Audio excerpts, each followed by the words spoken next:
to my YouTube channel. আজি এই ভিডিওটোত অসমৰ সাধাৰণ জ্ঞানৰ প্ৰশ্নাৱলী লৈ এই ভিডিওটো আমি আজি আলোচনা কৰিম। যিটো ভিডিও অসম পুলিচৰ আৰু অসম টেটৰ লগতে বিভিন্ন পৰীক্ষাৰ বাবে এই ভিডিওটো অতি দৰকাৰী হ'ব। সো ভিডিওটো শেষলৈকে ভালদৰে চাব। তো ভিডিওটো আৰম্ভ কৰাৰ আগতে আপোনালোকে এটা অনুৰোধ, যিসকলে মোৰ চেনেলটো ছাবস্ক্ৰাইব কৰা নাই প্লিজ ছাবস্ক্ৰাইব কৰি দিব আৰু যিমান পাৰে ভিডিওটো শ্বেয়াৰ কৰি দিব। আহক ভিডিওটো আৰম্ভ কৰোঁ। আজি প্ৰথম কুৱেশ্যনটো হৈছে, সৰ্বপ্ৰথম স্নাতক ডিগ্ৰীধাৰী অসমৰ ব্যক্তিজনৰ নাম কি? সৰ্বপ্ৰথম স্নাতক ডিগ্ৰীধাৰী অসমৰ ব্যক্তিজনৰ নাম হৈছে আনন্দৰাম বৰুৱা। মনত ৰাখিব, আনন্দৰাম বৰুৱা আছিলে অসমৰ প্ৰথম স্নাতক ডিগ্ৰীধাৰী ব্যক্তি। আহিছোঁ 2 নম্বৰ কুৱেশ্যন। অসমৰ সৰ্বপ্ৰথম কথাছবি পৰিচালক কোন আছিল? অসমৰ প্ৰথম কথাছবি পৰিচালক আছিলে প্ৰমথেশ বৰুৱা। মনত ৰাখিব, প্ৰমথেশ বৰুৱা। আহিছোঁ 3 নম্বৰ কুৱেশ্যন। সৰ্বপ্ৰথম অসমীয়া ৰাষ্ট্ৰপতিগৰাকীৰ নাম কি?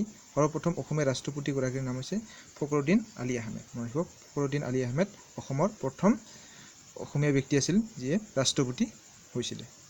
আহিছোঁ 4 নম্বৰ কুৱেশ্যন।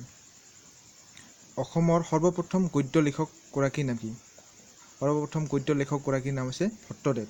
ভট্টদেৱ আছিলে অসমৰ সৰ্বপ্ৰথম গদ্য লেখক।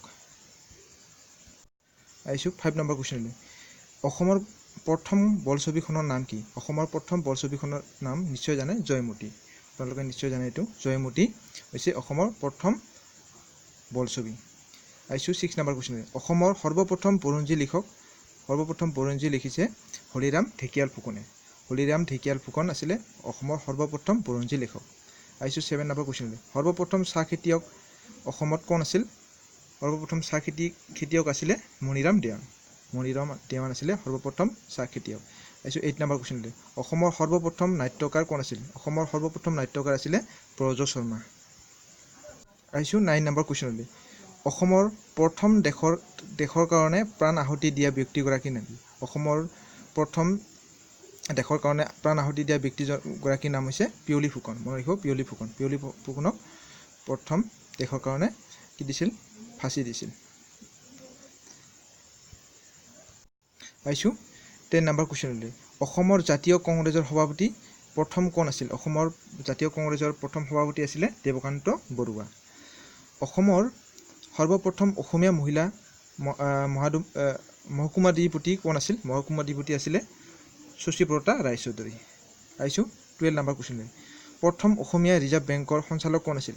প্ৰথম অসমীয়া ৰিজাৰ্ভ বেংকৰ সঞ্চালক আছিলে গণেশ ফুকন। আহিছোঁ 13 নম্বৰ কুৱেশ্যনলৈ। অসমৰ প্ৰথম মহিলা সাহিত্যিক পেঞ্চনাৰ কোন আছিল?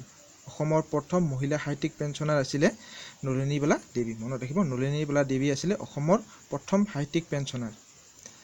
আহিছোঁ 14 নম্বৰ কুৱেশ্যনলৈ। 14 নম্বৰ কুৱেশ্যনত আছে যে অসমৰ প্ৰথম মহিলা মুখ্যমন্ত্ৰী কোন আছিল? অসমৰ প্ৰথম মহিলা মুখ্যমন্ত্ৰী আছিলে ছৈয়দা আনোৱাৰ তাইমুৰ। ছৈয়দা আনোৱাৰ তাইমুৰ আছিলে অসমৰ প্ৰথম মহিলা মুখ্যমন্ত্ৰী। আহিছোঁ 15 নম্বৰ কুৱেশ্যনলৈ। অসমৰ সৰ্বপ্ৰথম মহিলা কেন্দ্ৰীয় মন্ত্ৰী কোন আছিল?